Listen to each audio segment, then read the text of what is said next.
Hello, welcome to another Becoming a Modern Man. We are playing Jeskai Control once again, and this time we are running up against a Living End deck. Running deck in the league in a minute at the moment, and this was our first matchup. This was against Living End, which is not an ideal matchup for the deck as it's currently laid out, to be honest. This was our opener, seemed reasonable, got a nice selection of things, got some burn.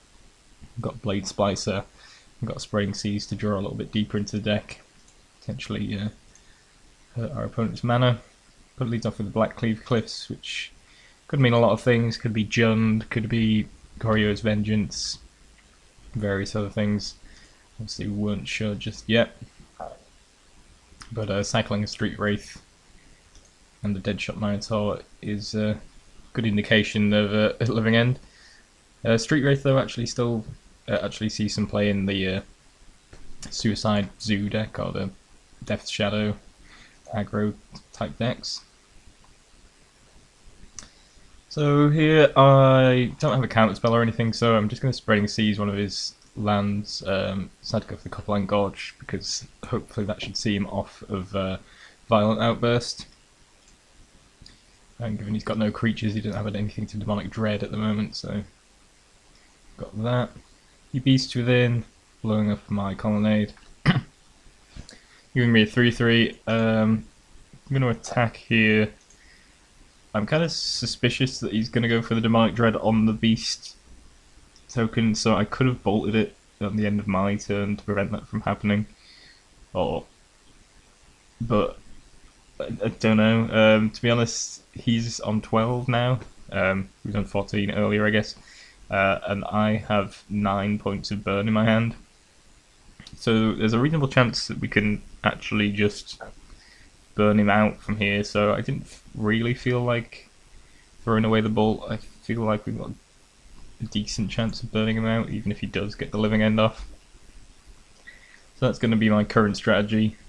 As I said, he does have Demonic Dread. Just going to target the Beast token, but like, again, I've got a good amount of burn. And he's actually only getting 2 creatures back from this Street Wraith and a Deadshot Minotaur. Like, if he had a more formidable board, then I might have been a bit more concerned. Maybe I would have bolted the Beast token there, but as it was, I feel fairly solid in my position.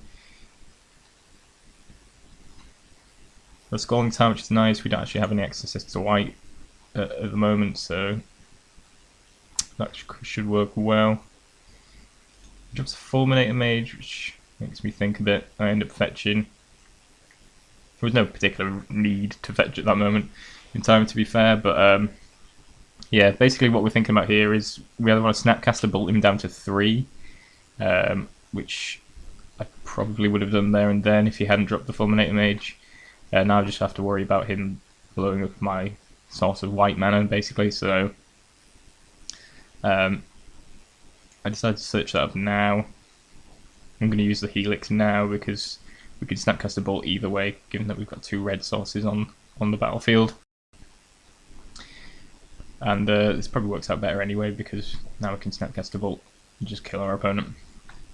So yeah, Fulminator Mages away the Hallowed Fountain, and we drop Snapcaster, and we can just bolt our opponent to the head for the win. So that went pretty well, all told. Managed to win through a Living End, which is good. So there's probably a better way to get around to this, but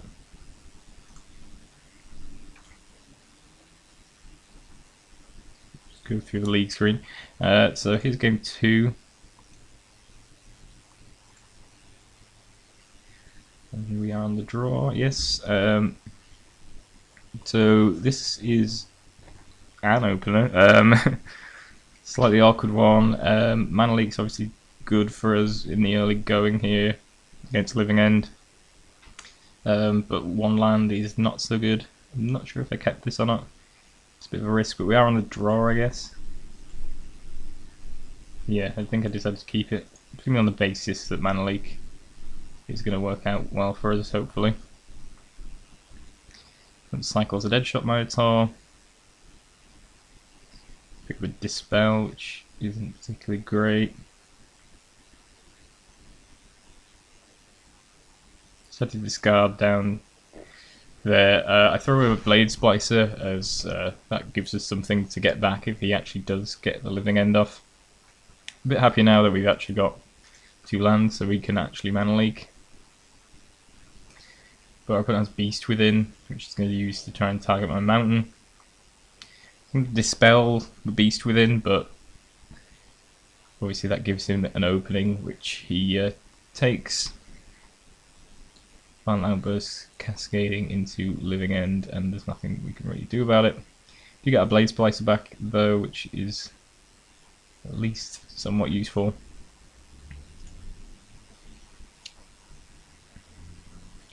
Attacks with the Minotaurs and the Architect. Just going to block and kill the Architect. He plays a Spirit Guide. I just Helix him for 3 there.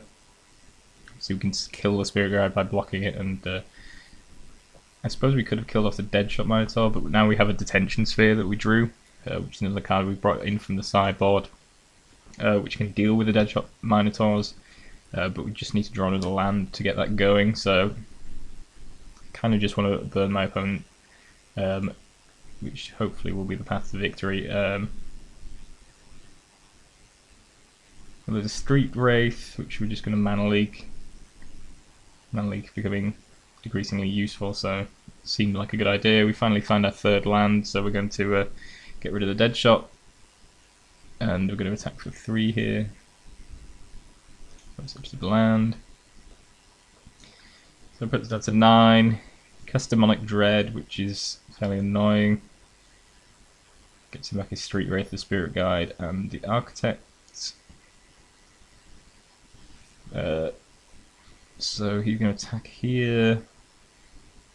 Path the Street Wraith and Helix the Architect to keep us alive as long as possible. Unfortunately, our opponent has a Ricochet trap.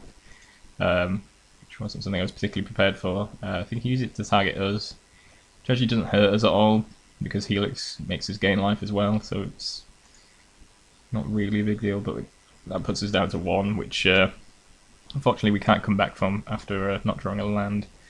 Well, either way actually, we wouldn't have had another blockers to stop the Spirit Guide from killing us, so yeah, didn't really work out as well as I had hoped. Obviously it was a bit of a risky keep on the 1-lander. But we did have essentially all the kind of answers that we wanted. Detention Sphere was very good. Actually, we had the mana leaks and things, so it could have worked out a lot better. But unfortunately, it was kind of lack of lands, and our opponent be able to stick a couple of living ends. That kind of put us in a bad position there.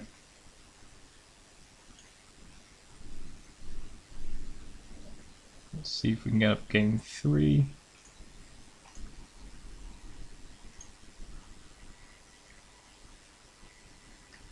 So here we are. We're going to play here. This is our opener. I think I end up keeping this. It's not exactly ideal, but we don't have a ton of cards for this matchup, to be quite honest. It's kind of awkward. We're running Dispels over like Spell Pierce or anything like that would actually be good against Living End. So I mean, Dispel can't do anything against Living End really. It's good for countering Beast Withins though, and such like that. Also Ricochet traps and things like that post sideboard. So Mana Leak's kind of really all we've really got going for ourselves in ways of countering Living End. Basically the rest of the strategy is burning our opponent, I suppose, for the most part. We end up keeping this. I suppose it's kind of a risky keep, but at the same time, I'm kind of not too keen on mulliganing too low against him. I might as well have some resources going, and I can see ending up with a much worse 6-card hand. So our opponent cycles a Carabid, just passes the turn. Happy to pass the turn here because there's just not a lot going on. Can electrolyze here potentially. So he cycles a Jungle Weaver, Pale Recluse gets him another land. Going to electrolyze here, knowing that he's not going to be able to surprise us with a Violent Outburst or anything there. Well, barring having 2 Simian Spirit Guides, but just don't think we can do much about that if he does have that hand. We're drawing some more lands here, which isn't all that great, but I mean, Celestial Colonnade actually is fairly decent. Obviously, you can't actually do anything about me having man lands, so if we get to the point where we're able to activate Colonnade, that's fairly decent. Can probably trade with a good number of his creatures, or you know, hold back a few, or just get in there and finish him off with burn potentially, depending on how things go. So Colonnade is definitely a good card to have around here. So front goes for a Fulminator Mage, nothing really I can do about that. Goes to blow up my Sulphur Falls, which is my only red source at the moment, but not too concerned about that because we've got the Arid Mesa ready to go. Going to play Restoration Angel in response, so we're actually putting some pressure on our opponent to do something. From Mana Leak, which is pretty perfect to be quite honest. That's basically the card we were looking for in this time, so that's pretty great for us. Front goes for the Demonic Dread on the Restoration Angel. Obviously, we're just going to Mana Leak this Living End. That's a Ricochet trap, but fortunately we have the Dispel there to deal with that.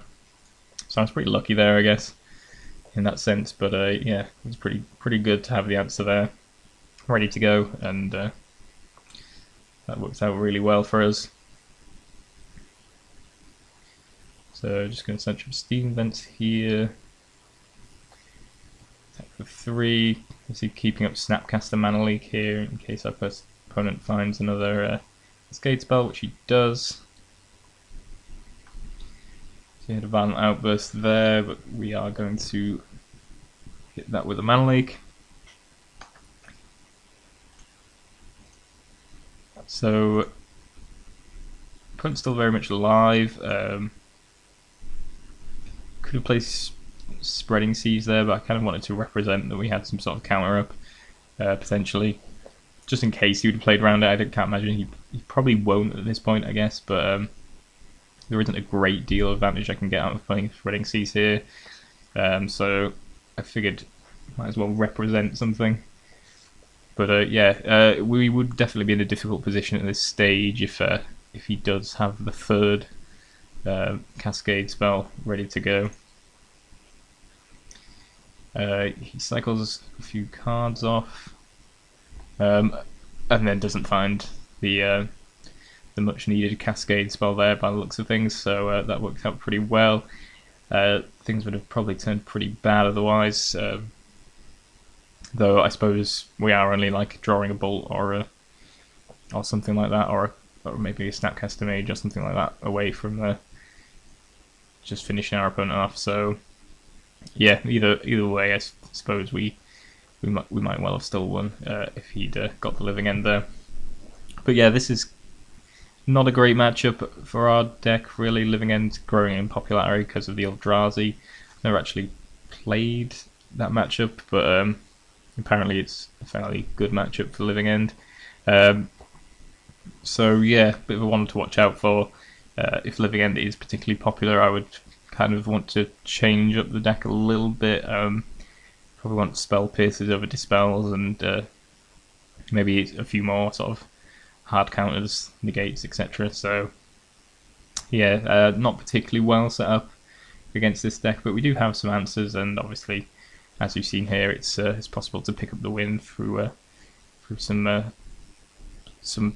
good plays and some good interactions that we have with some of their cards. So yeah, worked out pretty well.